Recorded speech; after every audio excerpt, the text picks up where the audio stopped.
Buenas tardes.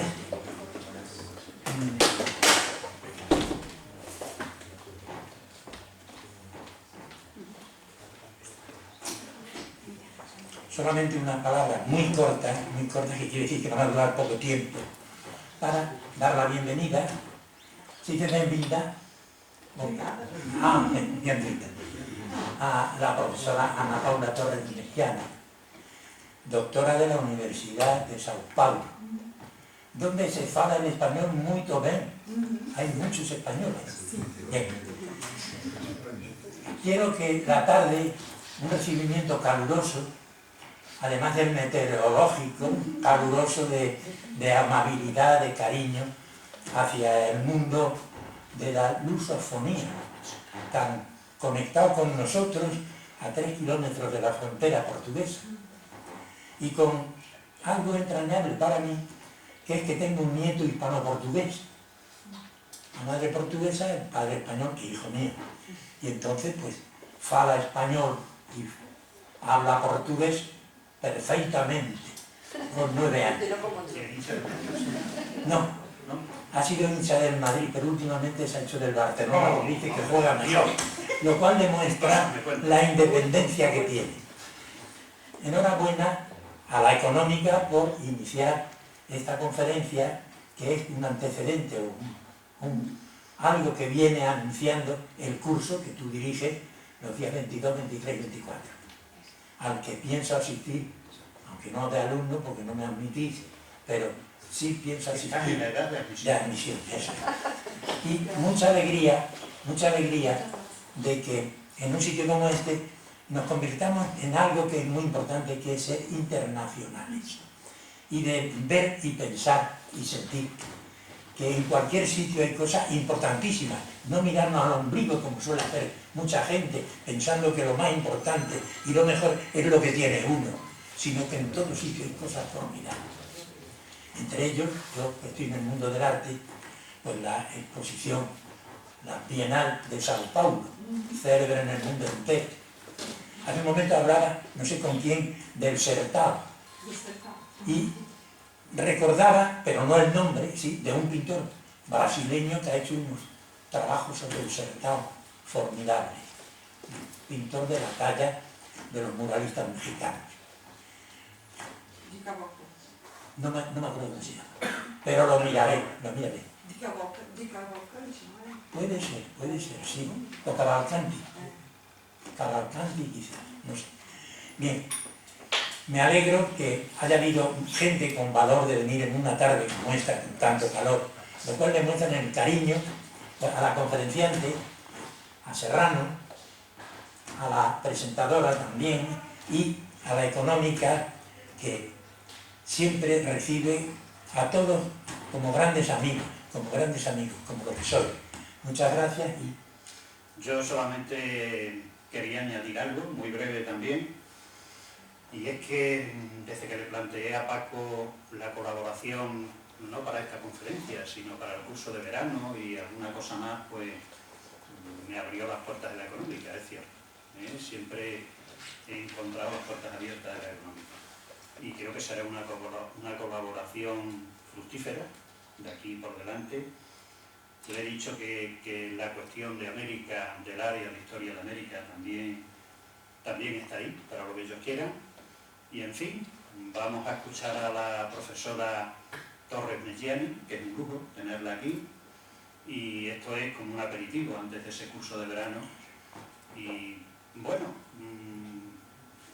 Esther González Solís conoce bien a Ana Paula, ha estado con ella en Brasil y tenía la ilusión de presentarla, y va a ser ella la que os la va a presentar, os va a hablar brevemente también de su trayectoria científica, docente, y nada, aquí estamos para lo que necesitéis. La Económica, una institución a la que yo le tengo mucho cariño, como sabe Paco, de siempre, y para lo que necesitéis aquí estamos. Y nada, dejamos a Esther que nos ponga en suerte con Ana Paula. Muy bien, perfecto. Lo primero, agradecer tanto a Fernando Serrano Magas, a Juan Carrasco, al CSECI y a la Económica que nos hayan dado esta oportunidad. Esto se planteó en febrero, cuando estuve yo en Sao Paulo. Surgió la oportunidad y estoy encantada de que se haya podido materializar. Para no extenderme mucho más, que el protagonismo es suyo, Ana Paula es doctora en Historia Social por la Universidad de Sao Paulo. Actualmente es profesora en el Departamento de Historia de la Universidad de Sao Paulo. Tiene dos postdoctorados, ¿se dice? Sí, postdoctorados. Uno por la Universidad de Lisboa y otro por la Universidad Complutense de Madrid. Podríamos decir que es uno de los puentes académicos entre Brasil y España para la historia moderna ahora mismo. Eso que hablábamos cuando estudió de problemas siempre, de que poco se habla de Portugal, que poco se habla de Brasil cuando tiene tanto protagonismo en la historia moderna, y toda su bibliografía se lo demuestra. El trabajo del rey ausente Fiestas y Cultura Política en las Islas Filipinas, 2004. Y todas las colaboraciones que ha realizado son una muestra de lo importante que es la historiografía brasileña y todo lo que tiene que decir para la época moderna. Le doy la palabra. Gracias. Buenas tardes. Quiero empezar agradeciendo a esta calorosa y muy agradable recepción de la sociedad de esta casa, el profesor Fernando Serrano Mangas, el profesor Juan Carrasco, que me han permitido venir hasta aquí, Esther González, que me ha invitado, como ella misma acaba de decir. Estuvimos juntas en São Paulo en febrero, cuando ella presentó su trabajo, y allí ya iniciamos a combinar esta venida. Bueno, hablo un poco de español, pero con algunas palabras en portugués. Me disculpen que mismo mi ordenador pone acentos en las palabras españolas, como la historia. Às vezes lo consigo cambiar, pero para mí esto también es un poco de mi vida, porque hace ya bastante tiempo, desde mediados de la década de 90, que empecé a hacer esta vida de Portugal, España, siendo brasileña de São Paulo. Trabalhei com as jornadas, as visitas de Filipe II e III de Espanha em Lisboa, com as fiestas que Lisboa hice para os Austrias. E esta tese me levou a la universidade para ser professora de História Ibérica. Há 10 anos que ensino História de Portugal e Espanha, História Moderna, que é o único curso que temos em Brasil deste tema sobre Portugal e Espanha especificamente, que em los outros cursos de História não têm esta cadeira de História Ibérica. E ali na Universidade de São Paulo, por motivos que são também de las conexões que temos com estes dois países, não só por questões do passado, pero também no presente, e as colaborações, enfim, tantas possibilidades de cambios, de trocas. Esta disciplina se mantém e me quedé uma pessoa que está fazendo um pouco destas conexões em história moderna. Hoje estou em um convênio com a Universidade de Salamanca, com um professor ali, e que estou em Espanha por este motivo. Tenho que mencionar isto, porque estou aqui por este convênio. Estive uma semana em Salamanca trabalhando com o professor Santos Pérez, que é professor de História da América, e hicimos então este intercâmbio de alunos e professores na Universidade de São Paulo. Bueno, isto rapidamente para falar de que a Universidade de São Paulo está sempre com as portas abertas na área de História Ibérica, para colaborar com espanhóis, portugueses e, enfim, hispano-americanos de todas as partes, de todos os países. Queremos estar sempre con estas colaboraciones académicas, sobre todo en los días actuales en que esta idea de internacionalización, globalización nos han dado un poco una imagen de falta de definición. Las naciones casi que están dejando de ser tan cerradas en sí mismas y lo abren para hacer trocas. El problema es que perdemos un poco la idea de quién somos en estos momentos, y mismo la historia hoy en Brasil vuelve a tener esta preocupación de recuperar momentos en que estuve vinculada a otras partes del mundo, enfim, Portugal e Espanha são muito importantes para isto. Estudar este momento com o qual eu tenho a honra de trabalhar, que são dos siglos XVI e XVII, são para mim muito importantes, e tudo que tenho aprendido em Espanha é muito importante.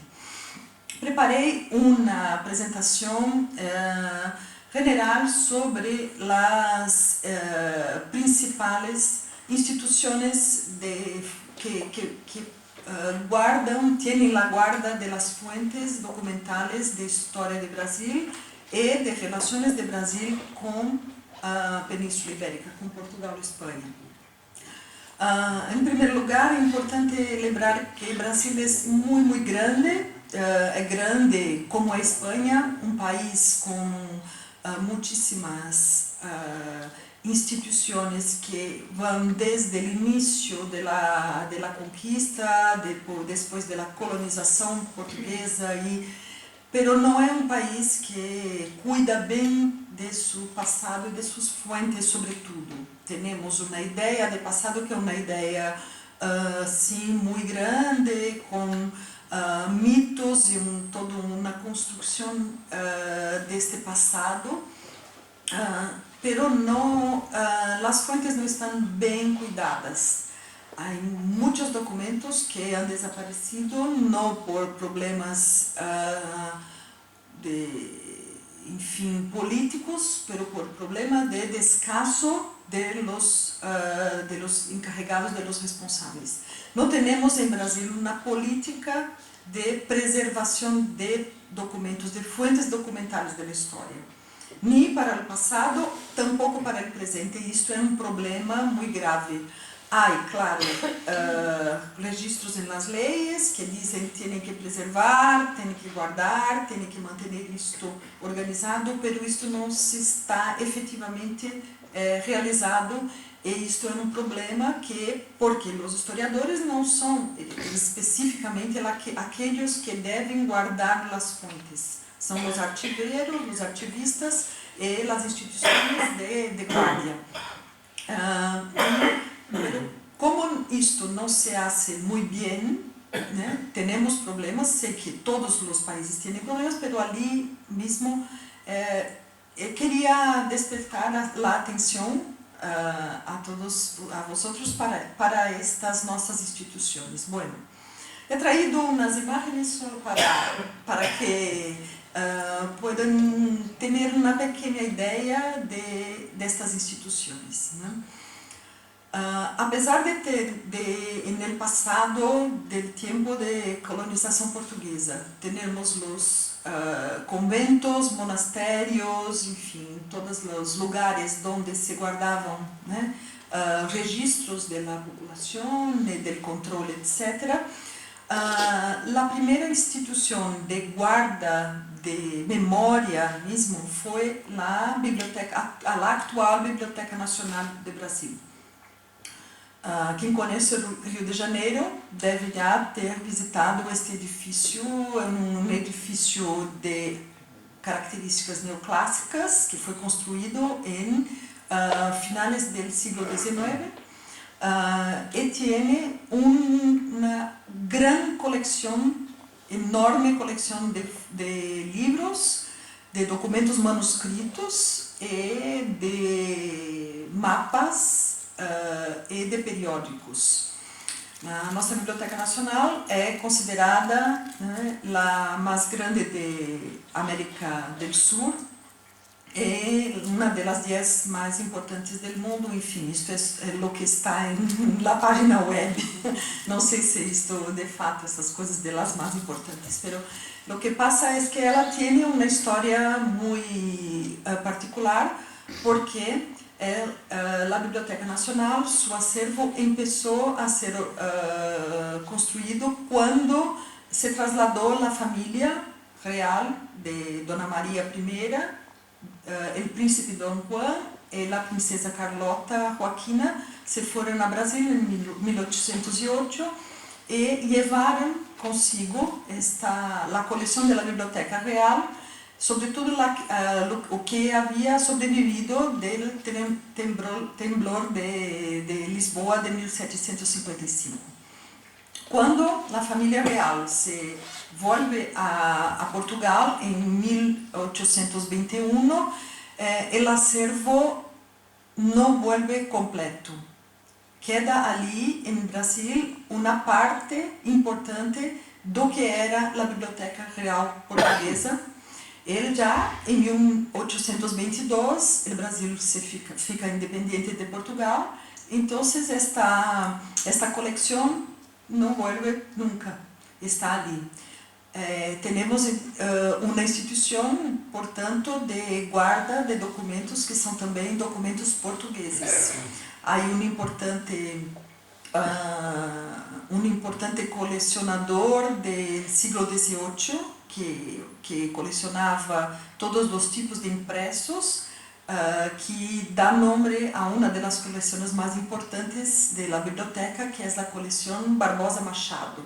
Barbosa Machado era um acadêmico português da Real Academia e seus volúmenes organizados por temas de retratos, também com gravuras, enfim, gravados, uma série de coisas que estão ali na Biblioteca Nacional de Rio de Janeiro. A Biblioteca Nacional de Rio de Janeiro está hoje em um momento um pouco complicado, porque tive um diretor que se ocupou mais de cuidar da Fundação Biblioteca Nacional e das questões da divulgação da cultura brasileira e da literatura brasileira no mundo. E o acervo se quedou um pouco descuidado nos últimos 5 anos. E neste ano, 2013, han cambiado o diretor, que não sabemos se vai, enfim. Digo isto porque, se por casualidade têm que ir a Rio de Janeiro e vão a visitar a Biblioteca Nacional, vão se quedar um pouco decepcionados, porque ali não se vê que os documentos antigos não estão bem cuidados. O edifício é muito lindo, mas não está preparado para isso. Há um projeto de construir um edifício novo em Brasília, que não se sabe se, enfim, por questões mesmo políticas, se isto vai passar a hora, mas há esta intenção de levar todo este acervo para Brasília, que, aliás, é mais, o clima é mais adequado para documentos antigos que em Rio de Janeiro, que está muito cerca do mar, né? Bueno, então era uma das instituições importantes que, quando um pesquisador empieza a trabalhar com o período colonial ou mesmo com o século XIX, tem que estar ali na Biblioteca Nacional. Mesmo para minha tese sobre as visitas dos Philips a Lisboa, ali na coleção Barbosa Machado tínhamos os panfletos e os livros que foram publicados em 1581 e 1619. Há ali exemplares nesta coleção. Bueno, depois da Biblioteca Nacional, que foi criada já com a primeira transferência da família real, temos o Instituto Histórico Geográfico, que está também localizado em Rio de Janeiro. Esta é uma instituição importantíssima para os historiadores de Brasil e todos que queiram estudar temas relacionados com a história do Brasil. Porque el instituto é o correspondente de las academias de história em Europa. Não teníamos academia de história, teníamos academias no século XVIII, aliás, tuvimos umas 2 ou 3 academias que são importantes, há trabalhos que se pode conhecer sobre isto. Uma se chamava Academia de los Esquecidos e a outra se chamava Academia de los Renascidos. Eram academias do período colonial que se localizavam em Salvador. Tinha assim nomes um pouco românticos. Bueno, pero depois da independência, a Biblioteca Nacional não criou uma instituição de produção de conhecimento. A instituição que vai criar esta produção de conhecimento histórico é o Instituto Histórico Geográfico, criado por el imperador Dom Pedro II em 1838. Dom Pedro I não hizo uma instituição para a história e não tínhamos também universidades em Brasil, não sei se sabem, mas os portugueses não han criado universidades em Brasil como os espanhóis lo hicieron en la América Espanhola. Então passamos todo o período colonial sem instituições de formação, nem canônicos, nem de leis, de nada. Todos tinham que vir a Coimbra para estudar quem queria fazer um curso universitário. Depois da independência, continua assim, ou seja, vai ser criado um curso de Direito em São Paulo, que é o primeiro curso de leis que temos, mas é só para formar nesta área. E o Instituto vai ser um lugar onde se estuda história e também o lugar onde se guardam os documentos. Havia muitos intelectuais, acadêmicos, enfim, colecionadores e também pessoas de todas as profissões que se han integrado ao Instituto Histórico Geográfico para fazer história. Ele existe até hoje, funciona como um instituto histórico, tem sócios, pessoas que fazem suas investigações ali, mas no século XIX faziam também, o imperador enviava seus acadêmicos, seus sócios, a Portugal e a outras partes do mundo para copiar documentos brasileiros que estivessem em Holanda, em Espanha, mesmo aqui em Sevilha, nos arquivos espanhóis, han sido copiados muitas coisas. Este edifício é um edifício dos anos 70, que foi construído como sede do Instituto, ali em Rio de Janeiro. Aqui temos a imagem do edifício, pero a vista do edifício desta parte de cima é maravilhosa, que se vê toda a Bahia, e ali fazem umas boas charlas com os acadêmicos que falam de história, e nós outros que somos das universidades também podemos participar.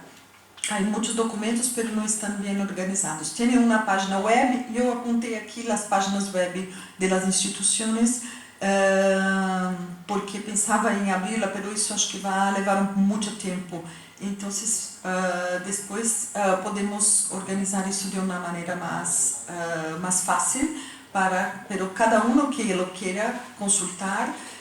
Também na página web do Instituto Histórico estão sua revista, todos os números, desde o primeiro número, que foi firmado por el imperador, que está, portanto, na página web e pode ser consultado. Muitos documentos foram trasladados para as revistas, e lá utilizamos também como fonte de investigação, porque às vezes não podemos aceder ao original como está ali.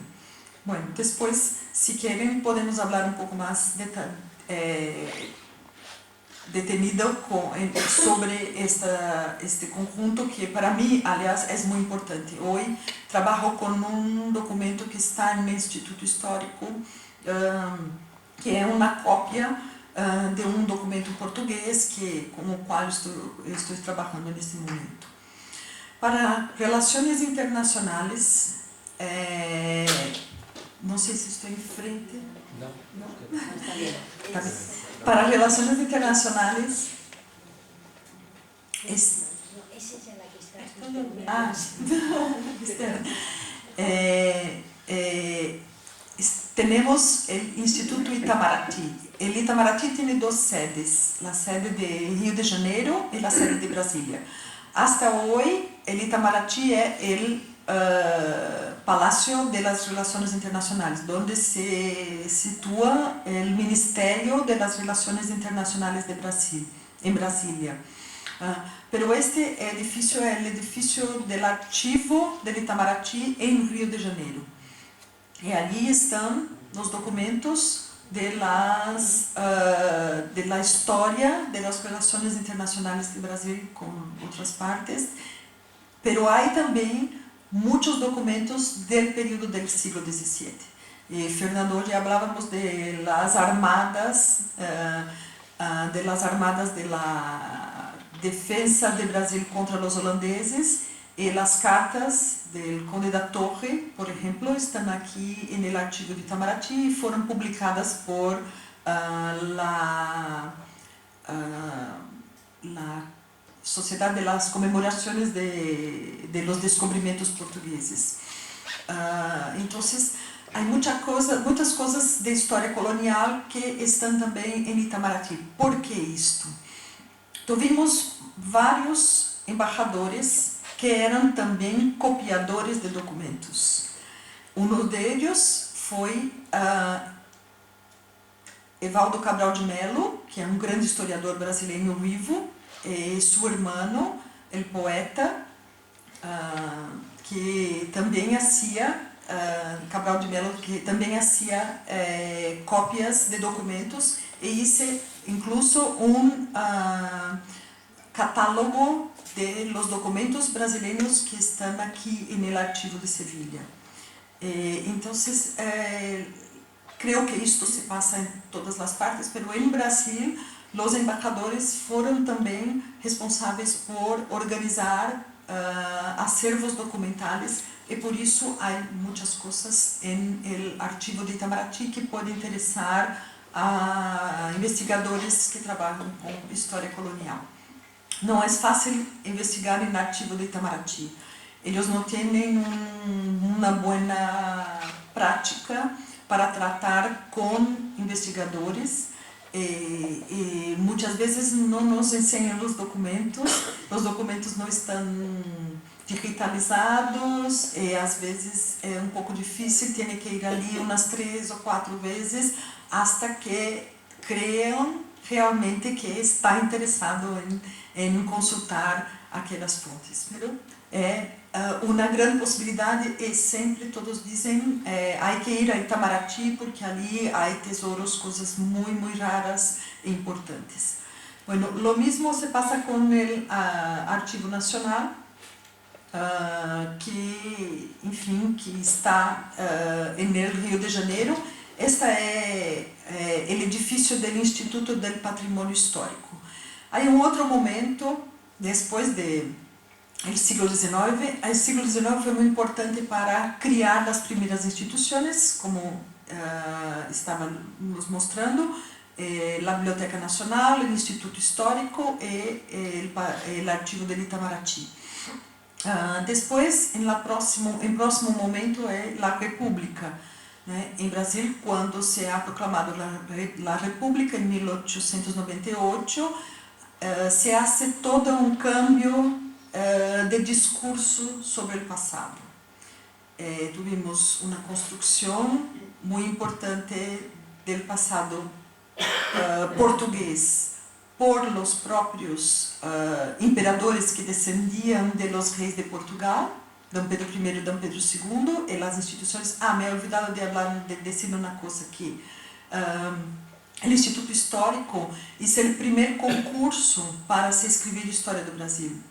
E quem lo ganhou foi Francisco Adolfo van Hagen, que era um alemão, descendente de alemães que vivia ali em Rio de Janeiro e escreveu a primeira história de Brasil e tantas outras coisas sobre a história do Brasil colonial. Então, o discurso da história do Brasil, do momento do Império, é uma coisa e estas instituições que continuam existindo guardam um pouco esta imagem. Né? No período da República, são criadas outras instituições e uma das mais importantes é o Instituto do Patrimônio Histórico. Ele já existia, pero Getúlio Vargas, que foi o presidente dos anos 30, que criou também a ditadura do Estado Novo, e governou 2 vezes. No período de seu governo foi anos 30 e depois quando deixou de ser ditador, voltou a se candidatar e foi uma outra vez eleito presidente, quando se matou. Nos anos 30, esta questão de patrimônio histórico foi muito importante. Era um momento de, portanto, construir a imagem, eu creio que isto se passava em muitas partes, né? A imagem por meio da preservação de los edifícios. E o patrimônio histórico, estamos aí em um outro momento. A Universidade de São Paulo também é criada por Getúlio Vargas em 1932. 36, aí momento que ela vai ser inaugurada de fato. E isto é um programa completamente diferente. Então, preservar as cidades, os edifícios, preservar a memória por meio desta materialidade, que é diferente de escrever história, como lo hacía no século XIX, é o momento que de fato marca os anos, na primeira metade do século XX, sobretudo depois de Vargas, com os anos 30. E também neste momento o ativo nacional vai ser muito valorizado. A preservação dos documentos que têm esse caráter nacional republicano, que está também em Rio de Janeiro. Então, aqui estou falando de todas as instituições que encontramos na cidade de Rio de Janeiro, que era a capital do Império, e depois continuou a ser a capital da República hasta nos anos 50, finais dos anos 50, 59 e 60, quando vai ser inaugurada Brasília. Né? Espero mostrar aqui. Mira para mim, por favor. Quanto de água? Já estou quase terminando. Bueno, e depois passamos para o momento atual, ou seja, se eu dizia que com a República e sobretudo com Getúlio Vargas tivemos toda uma preocupação de construção destas instituições que tinham o caráter nacional empreendedor, né? Depois vamos a ter outro momento que é nos anos 80, 90 do século XX. Los militares não me parece que tenham se preocupado com as fontes documentais. Ao contrário, cerraram as fontes, não permitiam que se consultasse, né? Tivemos problemas mesmo neste momento, nos anos 60, 70, 80, né, até 84. E depois que terminou esta outra ditadura brasileira, todavía não está aberto. Temos umas leis que nos impedem de consultar documentos hasta 70 anos. Só com mais de 70 anos que estão completamente abertos. E isto às vezes cambia, depende um pouco do tema e da área, mas da história nacional, os mais recentes aún não se pode consultar abertamente. Tem que ter uma autorização especial. Sobretudo do período de los militares. Né? Temos muitas instituições já que se pode utilizar, mas a maioria não. Entonces, después del fin de la dictadura, surgieron unos proyectos muy importantes de nuevamente recolher fuentes de documentos de Brasil que estuvieran en otras partes, en otros países. Este no tengo ninguna imagen porque él no tiene un edificio propiamente, pero es un proyecto muy, muy importante. El projeto Resgate Barão do Rio Branco, batizado Resgate Barão do Rio Branco. Barão do Rio Branco foi ministro do Império muito importante que cuidou muito da memória brasileira no século XIX.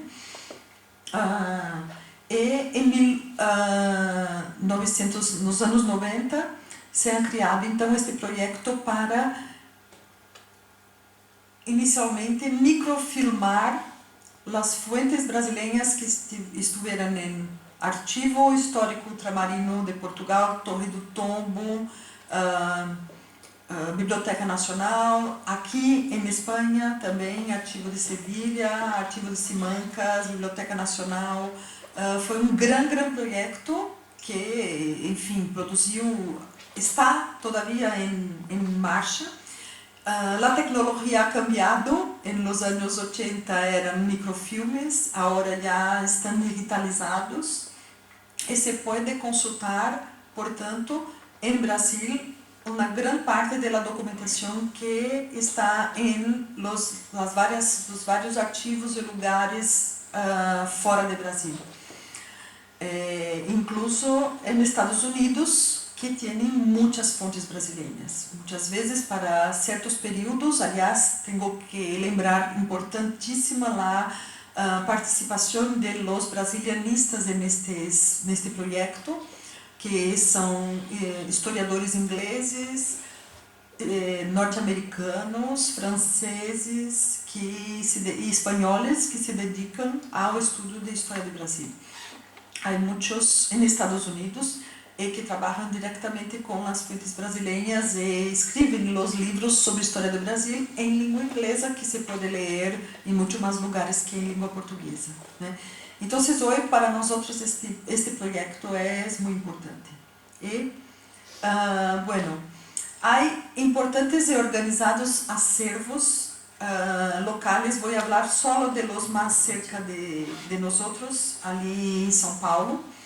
Temos um arquivo muito bueno, importante, que é o Arquivo Histórico Mineiro de Minas Gerais, que está todo bem organizado em Belo Horizonte, e tem a história do século XVIII, das minas, da exploração do ouro, da vida social, cultural, do arte em Minas Gerais, da vida religiosa. O Arquivo Histórico Público Mineiro é muito importante e é talvez o que tem os documentos mais bem conservados de Brasil. As outras partes, infelizmente, não lo han guardado como os de Minas Gerais. O de São Paulo está também bem organizado, pero os documentos se perderam muitíssimo. Muita coisa se perdeu da história da região, da capitania de São Paulo. Temos mais recentes, do século XIX, coisas do século XX, e o edifício é novo, acaba de ser inaugurado, e temos ali buenas condições de investigação no Arquivo do Estado de São Paulo. O Museu Paulista da USP, que é um museu que falávamos antes, é um museu que foi criado em homenagem à independência. Também tem fuentes, documentos, fuentes iconográficas do século XIX, né? E está guardado por la Universidade de São Paulo, são documentos da Universidade de São Paulo, e cerca de São Paulo temos também a Universidade de Campinas. Não sei se conhecem, se já ouviram falar que Campinas tem é uma cidade tão grande quanto São Paulo, está assim cerca de 90 quilômetros, e tem uma universidade muito boa, muito importante, muito conhecida em todo o mundo, muito mais pequena que a Universidade de São Paulo, e tem acervos de história também, com conjuntos de documentos, de fuentes, sobretudo da história econômica de la historia de la producción de café, el fin de la escravidão, também o momento da esclavitud, né, de quando vai ser cambiada por trabalho livre. Enfim, a Unicamp se dedica sobretudo a este período e tem acervos documentários muito importantes. E, finalmente, queria falar de esta nossa nova casa, que é, não sei se han ouído falar dela, a nova biblioteca da Universidade de São Paulo, uma biblioteca antiga que acaba de ser inaugurada, foi inaugurada agora em março de 2013, porque a USP recebeu uma donação de mais de 30.000 volumes de obras antigas e raras de história do Brasil. Empresário paulista hizo uma grande coleção de livros em toda sua vida, chamado José Mindlin. Era empresário da área de fundição, enfim, né, de metalurgia.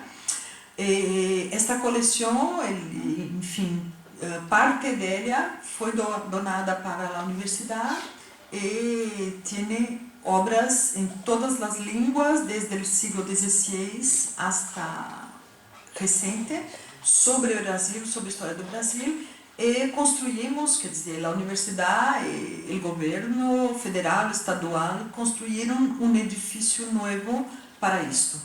Quando Esther esteve ali, todavia não estava inaugurado. Agora já está e funciona, já estamos recebendo os investigadores, e eu estou em este grupo de professores, colaboradores que tentam fazer ali um centro de investigações internacionais sobre o Brasil e sobre novas tecnologias em preservação de fontes. Este é o novo momento, vamos dizer assim, que estamos agora, né? La Biblioteca Brasiliana, como se chama, Gita e José Mindlin, que é o nome da pareja que hizo a coleção, já estão mortos, morreram há 3 anos, ela um pouco mais, deixou esta coisa tão importante para nós agora.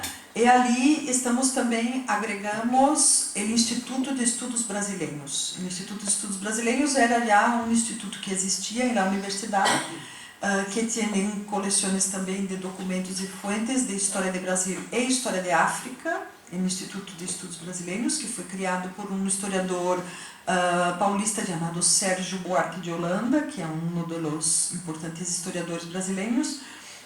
E no mesmo edifício está esta biblioteca. Esta é uma fotografia do anel de los livros, né? E por detrás destes livros trabalhamos nós em nossos cabines, e hemos criado, né, um grupo de professores da universidade de história, linguística, literatura, geografia. Hemos criado agora um projeto chamado Rede Memorial. A Rede Memorial vai ser uma rede que vai possibilitar que outras bibliotecas e acervos do país possam fazer a digitalização de seus conteúdos. Em Brasiliana, estamos fazendo a digitalização de todos os volúmenes e vão estar disponíveis na página web. E a Rede Memorial proporciona que outros conjuntos, acervos de institutos históricos, de bibliotecas, de arquivos, também lo hagam. É uma tecnologia, não entendo tanto da tecnologia da digitalização, pero ela permite que se leia esses documentos em outras partes, como hoje se faz em todos os lugares. Espanha é super pioneira nisto. Aqui temos os documentos muito bem já digitalizados em Biblioteca Nacional e em outras partes, mas em Brasil não tínhamos isto também hecho, como agora começamos a fazer com a Biblioteca Brasiliana. E também temos criado esta plataforma Corisco, que é uma espécie de, enfim, modelo para a digitalização das bibliotecas que quiserem, né? Então, ali a ideia é trabalhar apontando para o futuro com estas fontes do passado, que, por exemplo, na Biblioteca Nacional não temos isto ainda muito bem organizado, pero a brasiliana pode ser que seja agora o modelo de digitalização de fontes de los acervos para outras partes, para outras instituições. Bueno, isto era o que eu tinha preparado. Sei que, bueno, devo ter cumprido o tempo. Há muitas coisas mais para dizer. Tentei passar por los momentos de la formação de acervos em Brasil, desde a independência hasta os dias de hoje. Pero, claro, há muitas outras instituições sobre as quais não é tratado. Pero creo que estas são as que estão mais acessíveis, em princípio, para ir a ser estrangeiro, a ser uma investigação. Por exemplo, há instituições em Pernambuco que são cerradas, que só se pode entrar se conheces uma pessoa do instituto. É muito mais difícil. Isto é problema que esperamos se resolva, mas, como disse, não há uma política de arquivos como há em Espanha, por exemplo, que temos os arquivos nacionais todos muito claramente organizados e protegidos. Isto em Brasil não há, mas esperamos que venha a ter em futuro próximo. Bueno, uma vez mais, me pongo à disposição para preguntas, cuestiones, lo que quieran. Muchas gracias.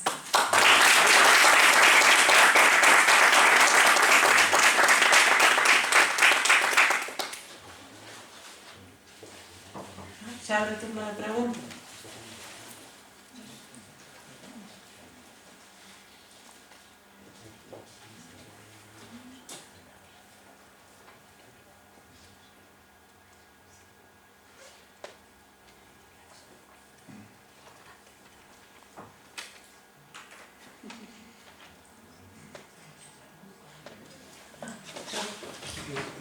Vamos a ver, yo quisiera hacer una pregunta simplemente para que me aclarara unos aspectos de tipo culturales.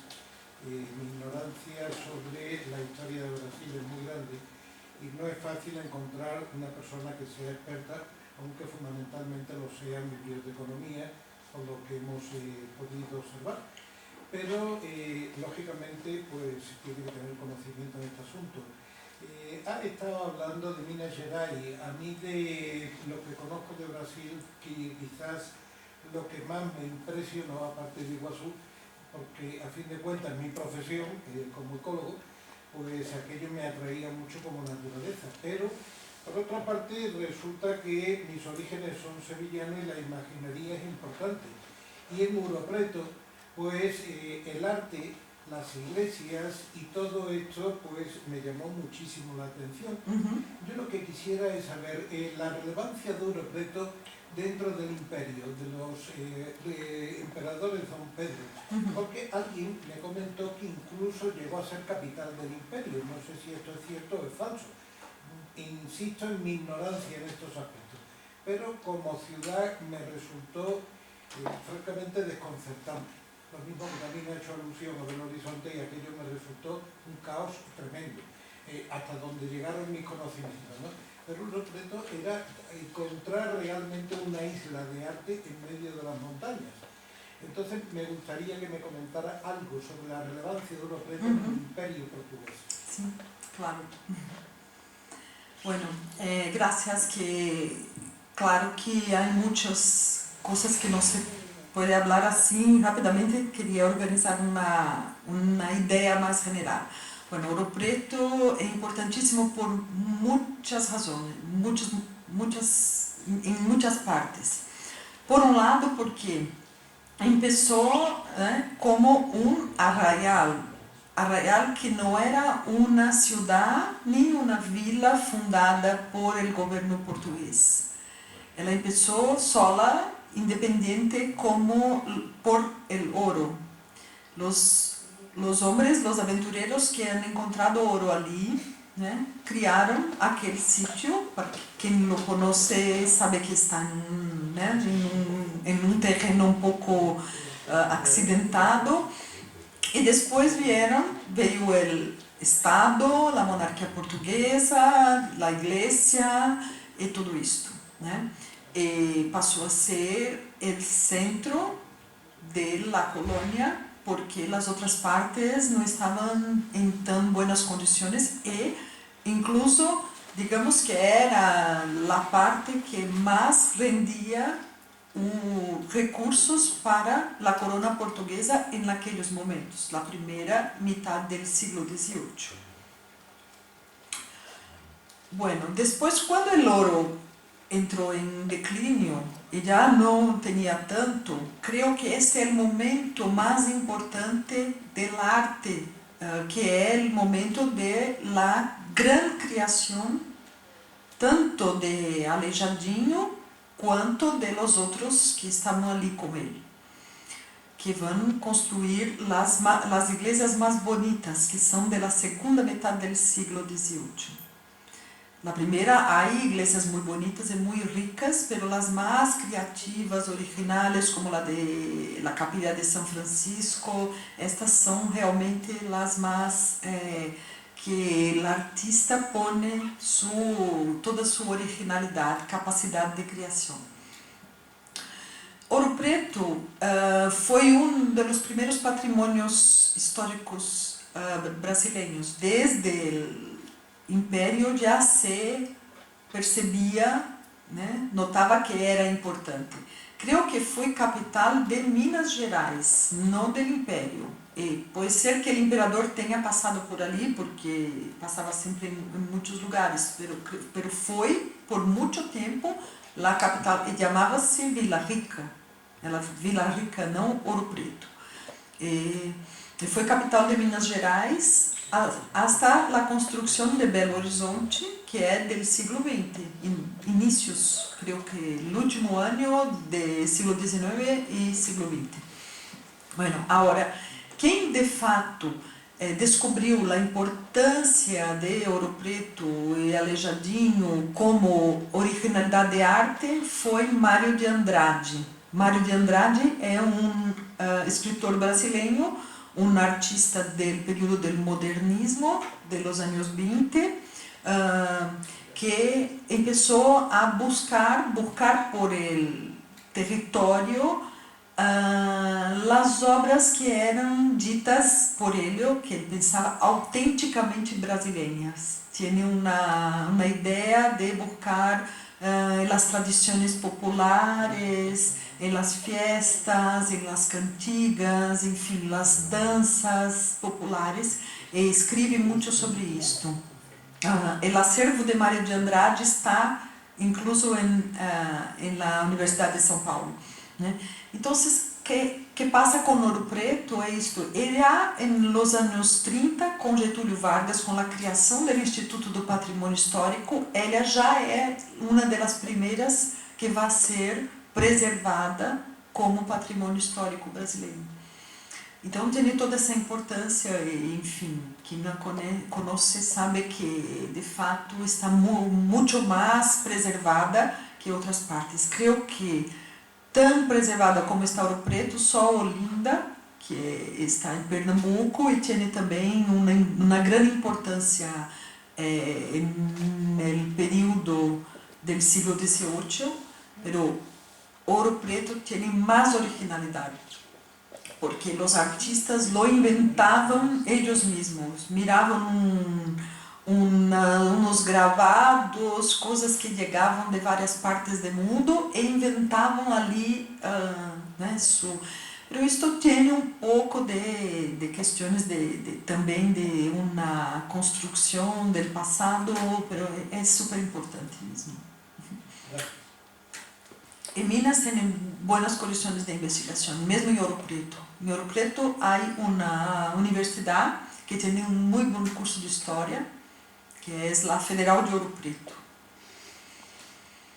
Siempre me ha causado gran sensación Manaus, con un centro operístico tan importante como cualquier ciudad europea, como Viena o como París, o como Turín o Milán. También fue algo parecido a lo Europreto por el dinero que había, me parece. Sí, claro. Manaus tiene... Bom, yo no la conozco. Infelizmente não conozco Manaus, não conozco a Amazônia.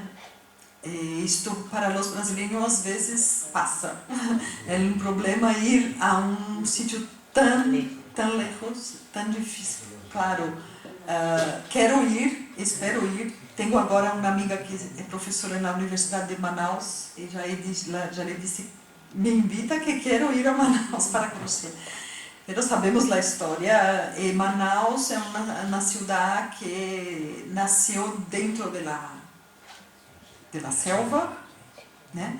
Uma cidade que nasceu de muita riqueza, que é essa riqueza da, como se chama aqui, borracha? Caucho. Não sei pronunciar. Caucho. Sim. Que foi, e no momento, o momento dessa cultura, da Belle Époque, da cultura de los edifícios Art Nouveau, enfim. Então, ela tem um pouco desta mescla, né, da grandiosidade do neoclássico do século XIX e também de Paris,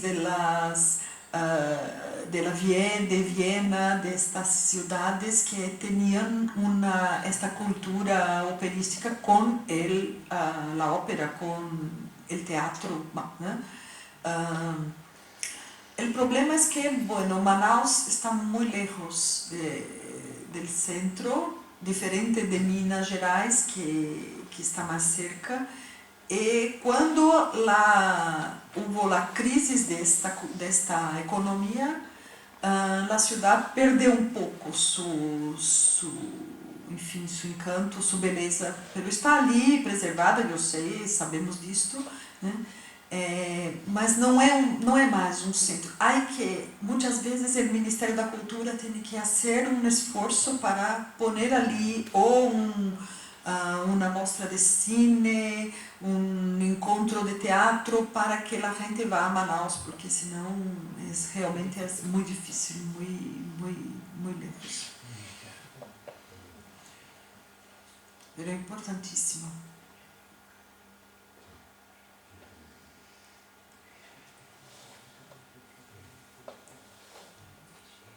¿Alguna pregunta más? Entonces, cierro yo la sesión.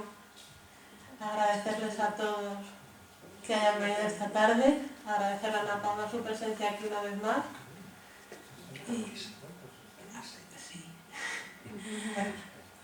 A la Económica una vez más y al CSECI por patrocinar tanto este encuentro como el curso al que están todos invitados a asistir. Curso a la universidad del día, son 22 y 23, ¿verdad? 22, 23, 24. Y 24. 24 es la mesa redonda de... Aquí la mesa redonda de la exposición. ¿Y la mesa redonda cuándo es? También el mismo día. El mismo día. El día 24 y el día 24 de julio la exposición y la mesa redonda de los directores del Instituto Cervantes, ¿verdad? Bueno, eu queria muito estar aqui neste curso, pero também porque vai ter historiadores portugueses com os quais trabalhamos bastante, pero temos em Brasil um grande congresso de história que vai ser em Rio Grande do Norte e eu estarei ali falando da monarquia hispânica, então não vou poder estar em Espanha para o curso de Brasil. Muitas graças, estou muito encantada de conhecer Badajoz e tudo aqui e espero outras vezes poder vir.